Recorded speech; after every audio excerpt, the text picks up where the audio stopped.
Now, your client, Andrew Tate, is accused of human trafficking and forming an organised crime group. Is that true? Is that what they've been doing here in Romania? My clients, don't recognize the allegations against them, and their positions in front of the prosecutors and in front of the judge were not to recognize these felonies that pretending to be done by them. And they support us as a team of lawyers with all the proofs and evidences is needed to prove their innocency. The prosecutor is quite a well-established person and would not have brought this case if they didn't have the evidence. Legally, yes, but we are now in a phase of investigation.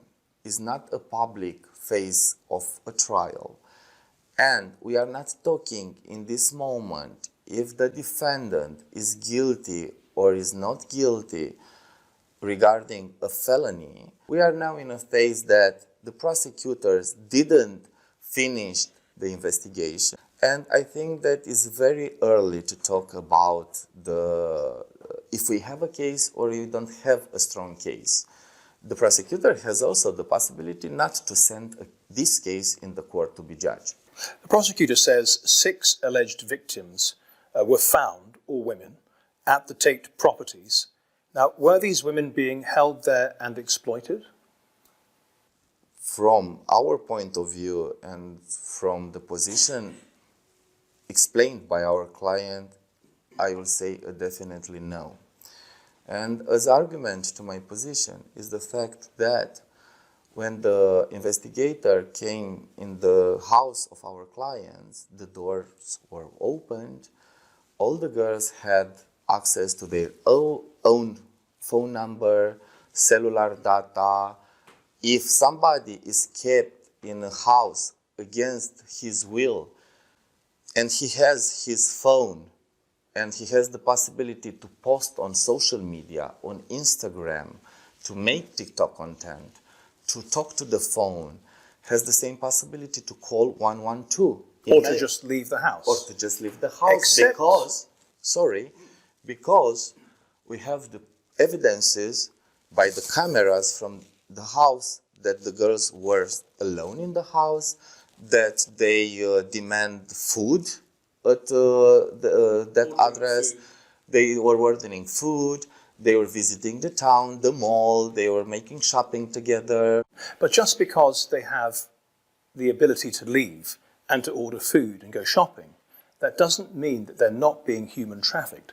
According to some experts, Andrew Tate employs the lover boy method, which is to make the women fall in love with them, make them feel under his control, to handle all of the finances, and make them dependent on him. Is it true that Andrew Tate has been employing the lover boy technique, which, technically speaking, is human trafficking? It's a pity that at this moment, legally speaking, because the investigation is not public, I am not allowed by the law to give more details.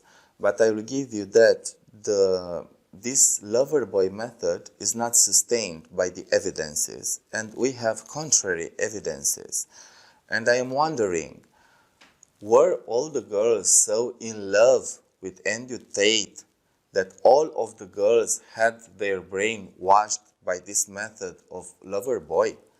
But as his lawyer, are you aware of the numerous bits of video evidence that are out there on YouTube and elsewhere, where your client talks very explicitly about how he controls the women who work for him? It's very clear from the public record that he's already talked about the lover boy technique and how to control and manipulate these women. Okay.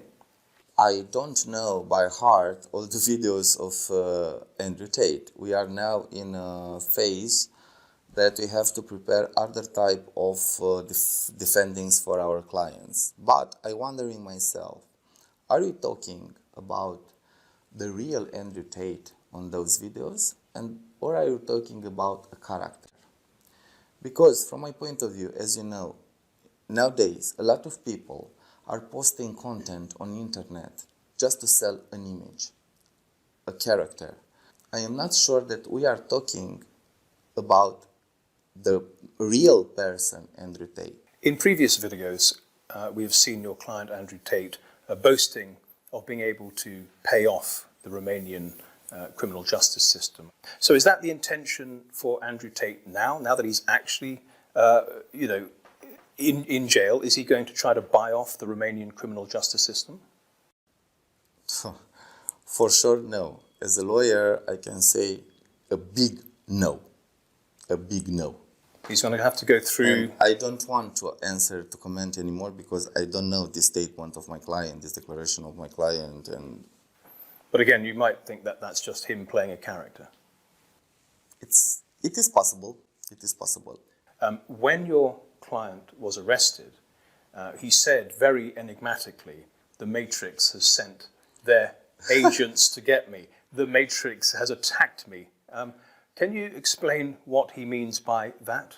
I also don't know. I heard the story of Matrix, but I don't know. I have a serious profession and I didn't ask my client about this Matrix story because I think that is about something on media platforms or internet platforms. Well, and I don't know about this story with Matrix. He thinks there is a global system that includes big tech and governments and so on that is trying to control and inhibit the way pretty much everyone lives, and that he has been targeted by them. Some people might even call it the deep state, if you like.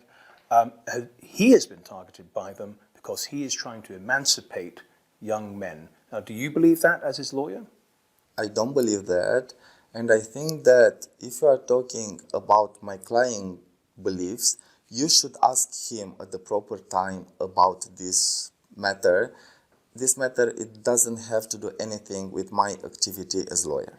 Just a final question then. I know you visit your client perhaps twice a day sometimes. How is Mr. Tate doing? He is not very well.